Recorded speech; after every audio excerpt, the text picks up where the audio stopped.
15장을 보고 있는데 15장은 보통 부활장이라고 합니다. 근데 우리가 보통 먼저 배웠던 13장을 우리 사랑장이라고 했는데 왜 사랑장이라고 했냐면 고린도 교회에 많은 은사가 있었지만 은사는 자랑하였지만 사랑이 없어서 하나님은 그 사랑이 없음을 책망하려고 사랑장을 주셨던 것처럼 오늘 15장을 사도 바울이 말하고 있는 이유는 뭐냐 하면 예수님께서 분명히 부활하셨음에도 불구하고 또한 사도 바울이 그 부활하신 예수님을 전했음에도 불구하고 고린도 교인들 가운데에는 부활을, 더 정확히 말하면 예수님의 몸의 부활을 믿지 않았던 사람들이 있었기 때문에 오늘 고린도전서 15장을 통해서 예수 그리스도가 육체의 부활을 하셨음을 오늘 보여주고 있는 겁니다. 그 당시 고대 사람들과 마찬가지로 그 사람들은 영혼은 중요하지만 육체는 중요하지 않다고 여겼기 때문에 그 하찮은 육체가 부활하든 말든 별로 관심도 갖지 않았던 겁니다. 그런데 이 육체가 부활하지 않는다고 한다면 예수님의 부활도 있을 수 없습니다. 예수님은 고린도 교회 성도들이 생각하는 것처럼 영의 부활을 하신 것이 아니고 육체의 부활을 하셨습니다. 그리고 그것을 분명히 그들에게 보여주셨습니다. 어떻게 했습니까? 예수님께서 부활하신 후에 나를 만져보라. 부활한 육체를 만져보라고 말씀하셨고 그들과 함께 음식을 나누어 먹었습니다. 이것이 곧 육체의 부활을 확신시키고 있다라는 사실입니다. 그러므로 예수님께서 몸이 부활하심을 믿지 않는다는 것은 결국 우리 믿음과 신앙생활 전체가 무너지게 된다는 겁니다. 예수님의 부활의 중요한 의미 중 하나는 예수님의 십자가 죽음이 우리의 죄를 대속하신 죽음이라는 그 사실을 확인시켜주는 것이기 때문에 중요한 겁니다. 하나님께서는 십자가에 죽으신 예수님을 사흘 만에 살려주심으로 예수님의 죽음이 바로 우리를 위한 대속의 죽음이라는 것을 보여주고 있습니다. 다시 말해서 부활이 없다면 십자가 죽음도 의미가 없게 됩니다. 일반 사람의 죽음과 똑같은 것이 됩니다. 그러므로 예수님의 부활을 믿지 않으면 우리의 죄는 해결함 받지 못하고 우리의 믿음은 헛된 것이 되고 마는 겁니다. 부활을 믿지 않는다면 그냥 이 세상에서 잘 먹고 잘 살면 됩니다. 그러나 우리가 이 세상에서 살면서 예수 믿는다는 것 때문에 손해보고 당장 눈앞에 있는 이익도 눈을 감아야 되는 이유가 무엇입니까? 억울한 일을 당하면서도 하나님 말씀대로 살려고 힘쓰는 이유가 뭐냐 하면 부활이 있기 때문이고 부활 후에는 하나님께서 분명히 상 주시는 것을 믿고 있기 때문에 그것을 바라보고 당장 내가 억울해도 분해도 참고 그것을 지켜나가려고 몸부림을 치고 있는 겁니다. 그러므로 사도 바울은 몸의 부활을 믿는 것이 얼마나 중요한지를 계속해서 강조합니다. 이것을 확신하기 때문에 바울은 본문 우리가 마지막 절에서 19절에 뭐라고 했습니까? 만일 그리스도 안에서 우리의 바라는 것이 이 세상뿐이면 모든 사람 가운데 믿는 사람이 가장 불쌍한 자다. 왜? 이 세상으로 끝날 것을 뭐 하려고 포기하고 억울하게 당하면서 살았느냐는 겁니다.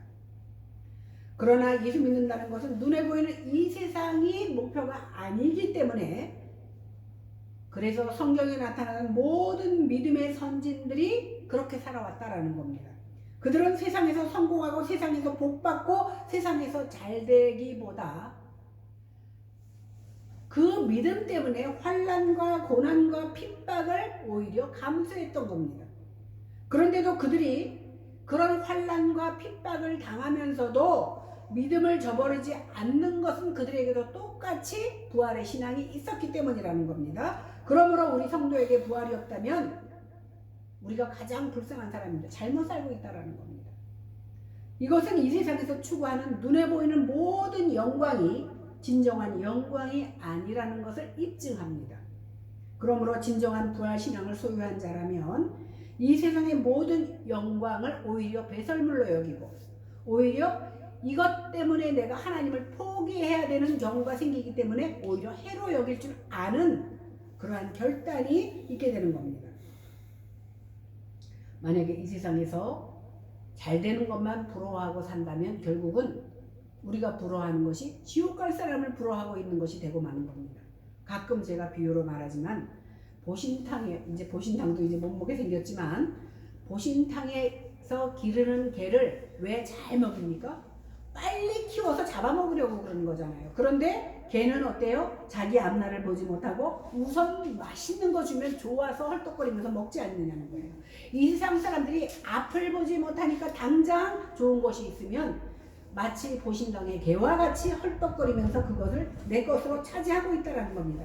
결국 그것을 부러워하는 것은 결국은 천국을 소망하는 것이 아니요 지옥 갈 사람들을 부러워하고 있다라는 사실입니다. 그래서 믿음은 당장 눈에 보이지 않지만 저 세계를 바라보는 것이 바로 믿음입니다. 그러니까 눈에 보이지 아니하는 주님의 세계 곧 주님의 부활의 세계를 바라보는 것이 바로 믿음이고 그 믿음의 눈을 우리가 가져야 되겠다는 겁니다. 그런데 이 믿음은요, 내가 가져야지, 내가 믿음이 커져야지 하고 생각한다고 되는 것이 아니라 하나님께서 은혜로 주셔야만 된다는 사실입니다. 그래서 믿음은 하나님의 선물입니다. 하늘로부터 믿음을 선물로 받아서 십자가에 못 박히신 예수님이 우리 주가 되신다는 것을 내가 믿어야지라고 결심해서 믿어지는 것이 아니라 그 믿음을 선물로 받았기 때문에 그 하나님을 믿게 되는 겁니다. 그래서 믿음이 있는 사람은 눈에 보이는 세상을 쫓아서 살지 않게 됩니다. 하나님의 약속을 따라서 주님의 세계, 부활의 세계를 소망하며 살게 되는 겁니다. 곧 영원한 하나님 나라를 소망하면서 삽니다. 그러므로 부활을 믿는 사람들은 이 세상에서 내가 남들 눈에는 보잘것없는 모습으로 보일지라도 그 사람들이 잘 되고 그 사람들이 잘 사는 것을 부러워하지 않습니다. 도리어 잘 먹고 잘 사는데 예수 믿지 않는 것을 어떻게 생각하느냐? 오히려 불쌍하게 생각한다라는 사실입니다. 지난주에 제가 부활이라는 말이 아나스타시스, 위에서부터 끌어올린다라고 말씀드렸습니다. 그러니까 끌어올린다는 건 뭐예요? 내 힘이 아닌 절대적인 그 권능의 힘이 나를 끌어올린다 그랬습니다. 마치 못을 모아놨는데 지남철을 갖다 대니까 잡아 끌어올리듯이 저절로 달라붙는 것 같은 원리라고 했습니다. 이러한 절대적인 자, 내가 내 힘으로는 할 수 없지만 절대적인 자의 힘으로 말미암아 내가 부활할 수 있다는 그런 부활신앙이 있을 때에 우리의 생각 자체가 달라집니다. 생각 구조가 달라진다는 겁니다. 예를 들어 보겠습니다. 사마리아 수가성에 어떤 여인이 있었습니다. 그 여인은 남편이 5이나 있었다고 성경은 주장합니다. 예수님 앞에 그런데 자기가 이것을 자랑하지 않았는데도 예수님은 그 사실을 알았습니다. 그럴 때 그녀가 어떻게 했습니까? 사람들을 피해서 이제 내 위험한 각오가 드러났네. 피하지 않고 어떻게 했습니까? 예수님을 만난 그녀는 물동이를 버려두고 오히려 마을로 가서 뭐라고 말합니까? 내가 행한 모든 일을 내게 말한 사람이 있다. 와서 보라. 그를 믿으라라고 오히려 복음을 전했던 것을 우리는 알 수 있습니다. 또한 여리고성의 그 기생 라합을 볼 때에 그는 이방인이었습니다. 그러나 그가 믿음으로 행함으로 불순종한 여리고 사람들과 함께 멸망당하지 않고 오히려 하나님 앞에 믿음으로 인정받아서 예수님의 족보에 들어갔던 것을 우리는 성경을 통해서 알 수 있습니다. 그뿐만이 아닙니다. 마태복음을 기록한 마태는 사람들이 꺼리고 손가락질했던 세리였음을 스스로 고백합니다. 또 사도 바울 역시도 자신의 약함을 자랑한다고 했는데 나는 핍박자여 포행자라고 고백합니다. 이런 솔직한 자기 고백이 예수 그리스도의 부활의 세계에서는 다시 말해서 내가 예수 믿음으로 다 용서함이 되고 하나님의 나라는 이 세상에서 어떠한 모습으로 사는 것을 부끄러운 문제가 아니라 부활의 세계에서는 자기 존재가 부끄러운지 영광스러운지, 다시 말해서 믿음으로 살았는지 믿음으로 살지 못했는지에 따라서 부끄러움과 영광스러움의 결과가 나타난다는 사실입니다. 우리가 이 세상에서 아무리 피하고 감춘다 할지라도 우리는 누구나 하나님의 심판대 앞에 서야 됩니다. 인생은 죽음으로 끝나는 것이 아닙니다. 이 세상 끝날 때에 우리는 반드시 주님이 재림하실 때 그 앞에서 주님 앞에 서서 우리는 선악간의 심판을 받을 수밖에 없습니다. 요한복음 5장 29절에 보면 선한 일을 행한 자는 생명의 부활로, 악한 일을 행한 자는 심판의 부활로 나온다라고 말했습니다. 여기서 우리가 오해하지 말아야 될 것이 내가 구제를 많이 하고 우리가 생각하는 선한 일을 많이 한 것을 얘기하는 것이 아닙니다. 성경이 말하는 선과 악은 믿느냐 믿지 않느냐입니다. 마지막 날에 믿는 자와 믿지 않는 자가 다 부활하는데, 믿는 자는 영원한 영광에 참여하게 되고 천국 가고, 믿지 않는 자는 영원한 부끄러움, 지옥 간다, 이렇게 말하고 있는 겁니다. 또 다니엘서 12장 1절에서 3절에 보니까 그때에 내 민족을 호위하는 큰 군주 미가엘이 일어날 것이요 또 환란이 있으리니 이는 개국 이래로 그때까지 없던 환란일 것이며 그때에 내 백성 중 책에 기록한 모든 자가 구원을 받을 것이라. 땅의 티끌 가운데서 자는 자 중에 많은 사람이 깨어나 영생을 받을 자도 있겠고 수치를 당하여 영원히 부끄러움을 당할 자도 있을 것이며 지혜 있는 자는 궁창의 빛과 같이 빛날 것이요 많은 사람을 옳은 대로 돌아오게 한 자는 별과 같이 영원토록 빛나리라, 이렇게 말하고 있습니다. 이 말씀은요 마지막 날에 대한 비밀을 예언한 말씀입니다. 마지막 날에 영생을 얻는 자와 영원히 부끄러움을 입을 자로 구별된다는 거예요. 그래서 성경은요 중간지대가 없습니다. 의인이냐 악인이냐, 천국이냐 지옥이냐, 양이냐 염소냐, 이렇게 두 지역으로 나뉘고 있다는 겁니다. 그래서 영생을 얻을 자는 구원을 얻을 자, 다시 말해서 부끄러움을 얻지 않을 자가, 영광을 얻을 자가 구원 얻을 자이고, 또한 이 자들을 성경에서는 생명책에 기록될 자들이라고 말하고 있습니다. 그러나 영생을 얻지 못할 자들은 무궁한 부끄러움, 그냥 잠깐 당하는 부끄러움이 아니라 끝나지 않는 부끄러움을 당할 것이라는 말은 뭐냐면 영원한 지옥불에 있을 수밖에 없다라는 겁니다. 그래서 성도라는 것은 이런 계시와 언약의 내용을 듣고 믿는 자가 바로 성도입니다. 그렇다면 이제부터 우리는 무엇을 소망하며 살아야 되겠느냐는 겁니다. 이 세상에서 남부럽지 않고 멋있게 살고 싶은 것이 우리들의 마음입니다. 이렇게 설교하고 있는 목사 자신도 남보다 잘 살고 싶고 남보다 더 좋은 것 먹고 더 좋은 옷 입고 살고 싶은 것이 왜 마음이 없겠느냐는 겁니다. 그러나 영원한 영광의 세계를 알기에 양쪽을 다 가지면 물론 더 좋지요. 그러나 우리가 손이 두 개라고 해서 양쪽을 다 가지고 있을 수가 없다라는 겁니다. 우리가 이 두 가지를 다 하고 싶지만 그렇게 되지 않습니다. 그래서 우리의 관심사가 어디를 향하고 있는지, 당장 눈에 보이는 이 세상을 취하면 영원한 나라를 소유할 수 없고, 영원한 나라를 가지려면 이 세상의 영광을 많은 부분 포기해야 된다는 사실입니다. 그렇기 때문에 자기 자신이 부끄럽고 연약한 모습을 내가 발견했을 때 우리는 믿음으로 이것을 누르며 살아나가야 된다는 겁니다. 교회가 무엇입니까? 예수 믿는 사람들이 모인 곳이 교회입니다. 우리 자신에게는 일체의 선함이나 의로움이 없음을 고백하고 나는 죄인입니다라고 고백하고 오직 우리 주 예수 그리스도만 바라보고 나아가는 곳이 바로 이곳입니다. 그렇기 때문에 교회는 세상의 영광을 구하는 것이 아니고, 세상의 영광을 소망을 둔다 그러면 세상 사람들과 다를 것이었습니다. 제가 아주 몇십 년 전에 본 서울 예수라는 책을 보았는데, 예수님이 오시니까 사실은 삐까뻔쩍한 교회도 들어가 보셨고 여러 군데 가 보았지만 아무도 예수님을 환영하지 않습니다. 서울의 큰 교회도 믿음이 있노라고 하는 목사나 권사도 성도들조차도 예수님을 외면합니다. 예수님이 설 땅이 없습니다. 그러면 우리가 여기서 생각해야 될 것이 무엇이냐면, 그러나 믿는다고 하는 우리조차도 교회에 뻔덕해지고 큰 교회가 다니면 내 자부심으로 하고 그것을 자랑합니다. 그것이 마치 내가 믿음이 커서 그 교회에 다니는 양 자랑하고 있지 않느냐는 겁니다. 중요한 것은 뭐냐면 내 안에 예수 그리스도가, 다시 말해서 마음의 성전이 지어지지 않았다면 우리는 하늘의 영광을 버린 것이 되고 마는 것이라는 겁니다. 그렇게 되면 우리는 이 세상에서 가장 불쌍한 자입니다.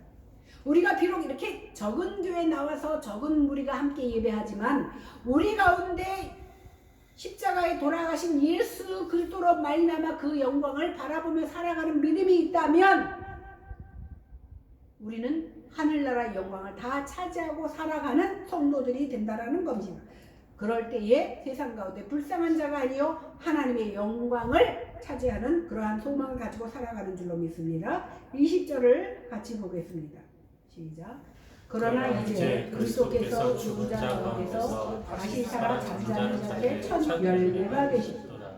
이 말씀에서 가장 중요한 단어는 첫 열매라는 단어입니다. 첫 열매가 중요한 이유는 뭐냐면 제가 이렇게 밭에다가 뭘 심으면 맨 처음 그 꽃이 지면서 열매가 맺혔을 때 얼마나 반가운지 몰라. 그 열매가 자라는 것이 어쩌면 우리에게 소망이 될 때도 있습니다. 그런데 그 첫 열매가 중요한 것은 뭐냐면 이 첫 열매를 맺히는 것으로 보아서 두 번째도 세 번째도 열매가 맺겠구나라는 것을 알 수 있습니다. 사도 바울이 예수님의 부활을 첫 열매라고 부르므로 말하고 있는 것은 뭐냐면 예수님이 첫 열매가 되셨으니까 우리도 그 열매대로 잠자는 자들의 첫 열매대로 우리도 열매를 맺겠구나. 어떤 열매? 부활의 열매를 맺겠구나라는 소망을 가질 수 있다는 겁니다. 그런데 성경에서 나오는 첫 것은 우리가 레위기에서도 공부했지만 여호와께 드려야 됩니다. 사람도 마찬가지입니다. 그래서 장남을 대신해서 드린 것이 바로 레위 지파입니다. 그러니까 사람 가운데 장자를 주님 앞에 드리는 의미로 레위 지파를 드린 겁니다. 민수기서 3장 12절 13절에 보니까 보라 내가 이스라엘 자손 중에서 레위인을 택하여 이스라엘 자손 중에 태를 열어 태어난 모든 자를 대신하게 하였은즉 모든 사람을 대신하여 레위인을 택했다는 거예요. 레위인은 내 것이라.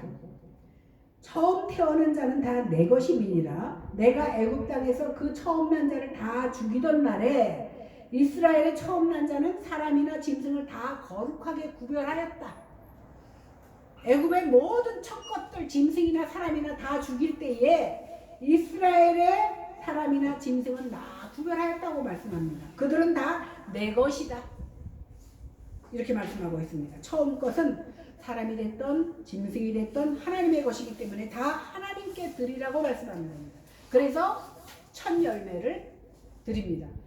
저 시골에서 목회하면요, 첫 열매를 그래서 목회자에게 드립니다. 그래서 첫 열매 할 때는 사실은 첫 열매는 다 못생겼어요.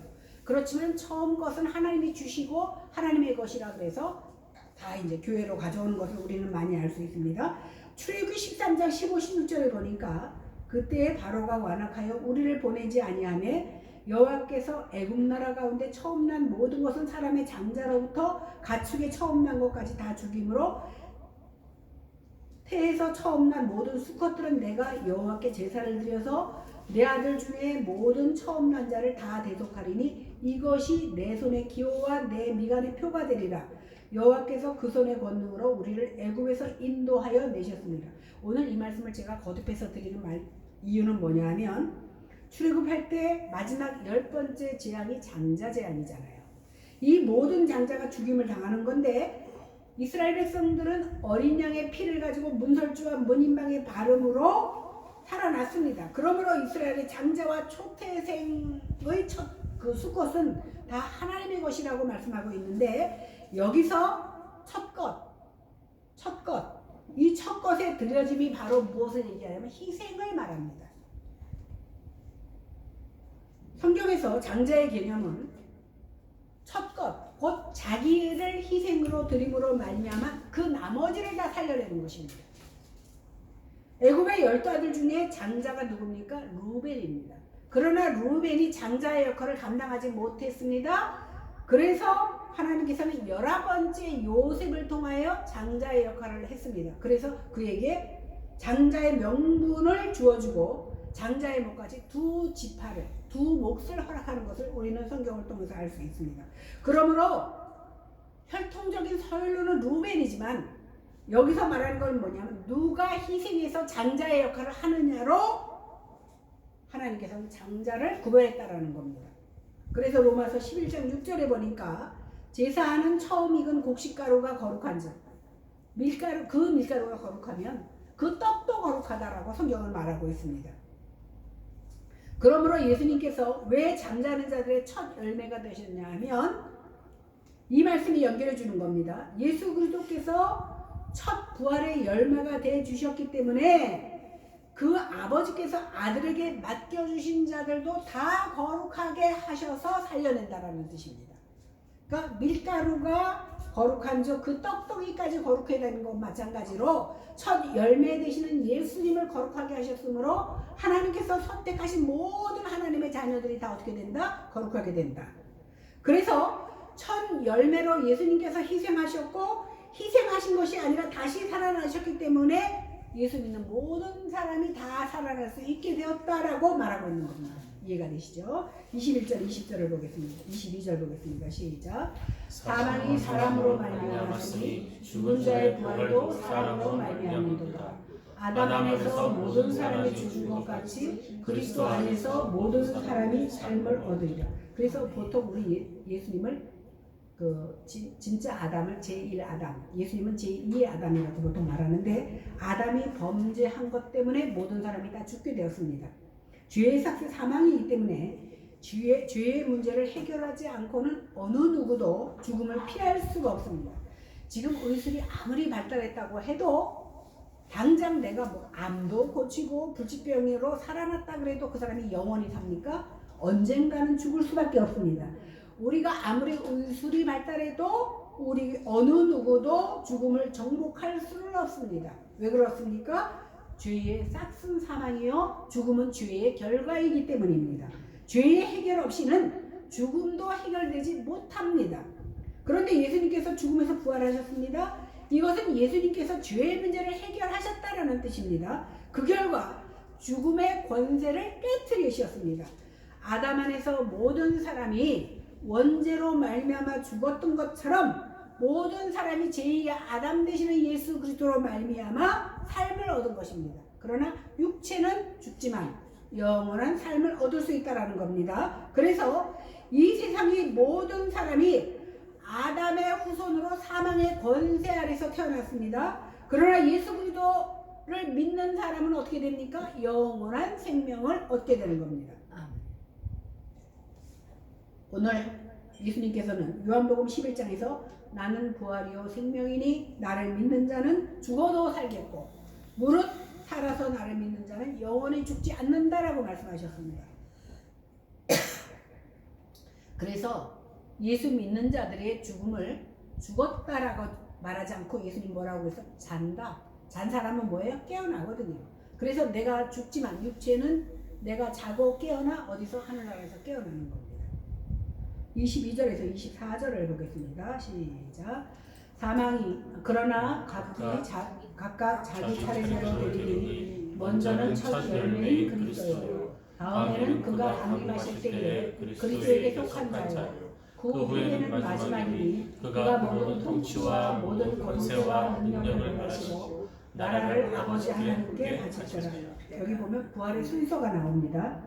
순서를 말하는 것은 예수 그리스도가 부활의 첫 열매라 그랬어요. 그럼 둘째 열매, 셋째 열매가 있을 거예요. 그것을 설명하는 겁니다.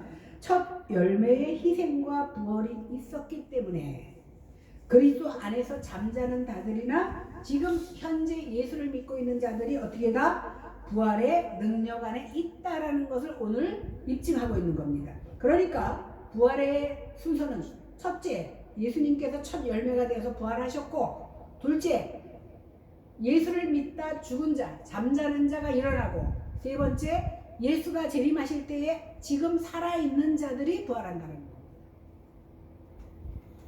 데살로니가전서 4장 13절에서 18절에 보니까 형제들아 자는 자들에 관하여는 너희가 알지 못함을 우리가 원하지 아니하노니 이는 소망 없는 다른 이와 같이 슬퍼하지 않게 하려 함이라. 우리가 예수가 죽었다가 다시 살아나심을 믿을진데 이와 같이 예수 안에서 자는 자들도 하나님이 그와 함께 데리고 오시리라. 우리가 주의 말씀으로 너희에게 이것을 말하노니 주께서 강림하실 때까지 우리 살아남아 있는 자도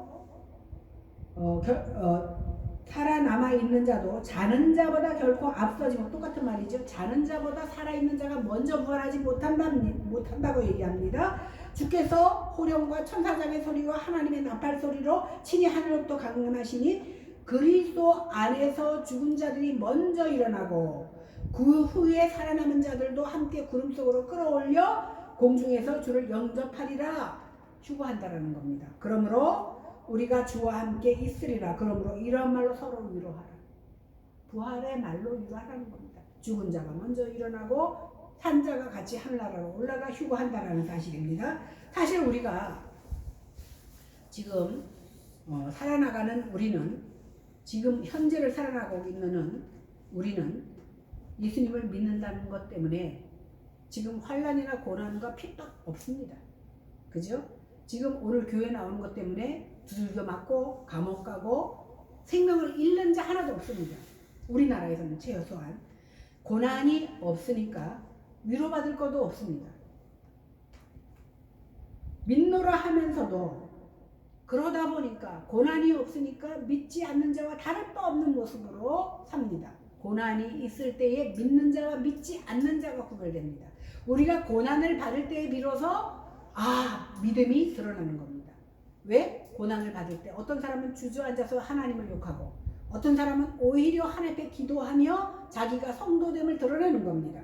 마찬가지로 우리가 고난이 없으니까 위로받을 일도 없어. 그러다 보니까 고난이 없으니까 세상 사람들과 똑같이 살아갑니다. 믿노라고 말은 하면서도 믿지 않는 자하고 다를 바가 없습니다. 그러나 극심한 핍박 가운데 있었던 사람들은, 그런 초대교회 사람들은, 내가 믿는다는 것 때문에 목숨까지도 내놓아야 될 그 초대교회 사람들은 이 말씀이 굉장히 큰 위로가 됩니다. 왜? 예수님께서 살아나셨고 죽은 자가 먼저 일어나고 지금 고난받고 있지만 너희도 다시 하나님 앞에 부활될 것이라는 그 사실의 위로를 받은 줄로 믿습니다. 25절에서 7절을 보겠습니다. 시작. 저가 모든 원수를 그 발 아래에 둘 때까지 반드시 왕노릇하시리니 맨 나중에 멸망받을 원수는 사망이니라. 만물을 그의 발 아래에 두셨다 하셨으니 만물을 아래에 둔다 말씀하실 때에 만물을 그의 아래에 두시니가 그 중에 되지 아니한 것이 분명하도다. 예수님이 모든 것을 그 발 아래에 둘 때까지 반드시 왕노릇하실 거라고 말씀합니다. 반드시라는 말은 뭐냐면 강한 긍정, 반드시 그렇게 된다라는 것을 말씀하고 있습니다. 그러므로 반드시 예수님께서 왕노릇하신다라는 겁니다. 그런데 예수님께서 재림하실 때 제일 나중에 멸망시킬 것이 뭐냐면 사망입니다. 사망을 멸망시켜요. 오늘날 저와 여러분이 그래서 사망을 두려워할 필요가 없습니다. 예수님께서 이미 사망을 이기시고 왕노릇하시고 계시며 주님께서 다시 오실 것입니다. 내가 오늘 죽으면 예수님 재림하실 때에 살아있는 자들보다 먼저 일어날 것이고 그 다음에 살아난 자가 주님 오실 때에 일어날 것이기 때문입니다. 28절을 보겠습니다. 시작.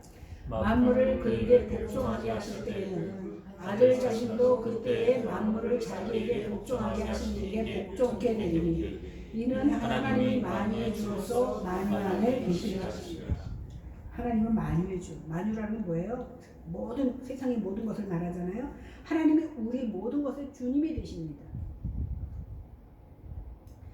부활의 첫 열매가 되신 예수 그리스도의 희생과 노력이 그렇게 만들게 됩니다.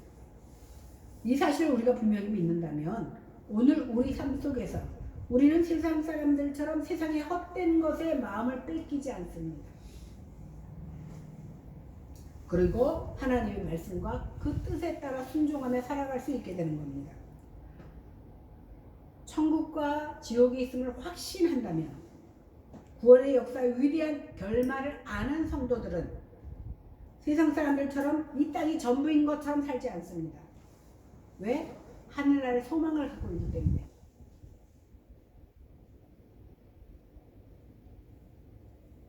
지금 우리가 구원 역사 속에서 우리가 있음을 알고, 사실 우리가요 반신반의할 때가 얼마나 많이 있는 줄 모릅니다. 그래서 때로는 기도하지 않아야 될 것까지도 기도해. 제가 사실은 어제 결혼식에 갔다가 아마 그 다락방 그쪽 목사님 같은데 설교하는 게 마음에 안 들어서 그냥 나와 있었어요. 나와서 그냥 이렇게 TV만 봤어. 그 설교는요, 결혼식장이 되었던, 제 생각은 결혼식장이 되었던, 장례식장이 되었던, 아니면 어떤 생일 설교를 하던, 설교라는 이름으로 하나님의 말씀을 전할 때에는 하나님의 바른 의도가 전해져야지 사람의 생각과 사람의 방식을 전하는 것은 이미 설교가 아닌 겁니다. 그래서 사실 제가 그 신대원 다닐 때 미국 한 학기는 미국 가서 설교하시고 한 학기는 우리 와서 이렇게 설교하시는 목사님이 계셨는데, 그분은 설교를 듣다가 이거 말씀이 아니다 그러면 그냥 나가버리신대요. 물론 이제 그것이 옳은 건 아니에요. 그런데 어제는 이제 예식인데 제가 설교 들으면서 저건 설교가 아니다라는 생각이 들어서 그냥 나와버렸어요. 저도 이제 그런 것이 있는 것 같아요. 근데 하나님의 말씀, 더군다나 그 한 가정이 세워지고 그 가정에 축복을 주는 말씀을 주실 때에 정말 하나님의 말씀으로 세워지지 않고 세상 사람의 방식으로 하는 것을 볼 때에 저는 속에서 왜 목사들의 수준이 이 정도밖에 안 되느냐, 그것에 또 아멘하며 따라가는 성도들은 또 뭐냐, 이런 생각이 들었는데, 이 시대가 정말 하나님이 하나님의 자리에 서 있지 못하는 것을 우리는 볼 수가 있습니다. 여기도 분명히 말씀하시기를 하나님은 만유해 주라고 했거든요. 만유라는 것은 세상의 모든 것을 말한다 그랬어요. 그런데 하나님을 고작 내가 가진 것보다 더 약한 하나님으로 우리가 여기고 있기 때문에 하나님을 하나님으로 인정하지 못한다는 거예요. 그러다 보니까 항상 하나님을 내 뒷전에, 그러면서 나는 뭐라고 말합니까? 하나님은 내 형편과 처지를 아실 테니까, 이것은 만유의 하나님을 인정 안 하시는 것이 아니라 만유의 하나님이 나보다 못한 하나님이라고 인정하는 겁니다.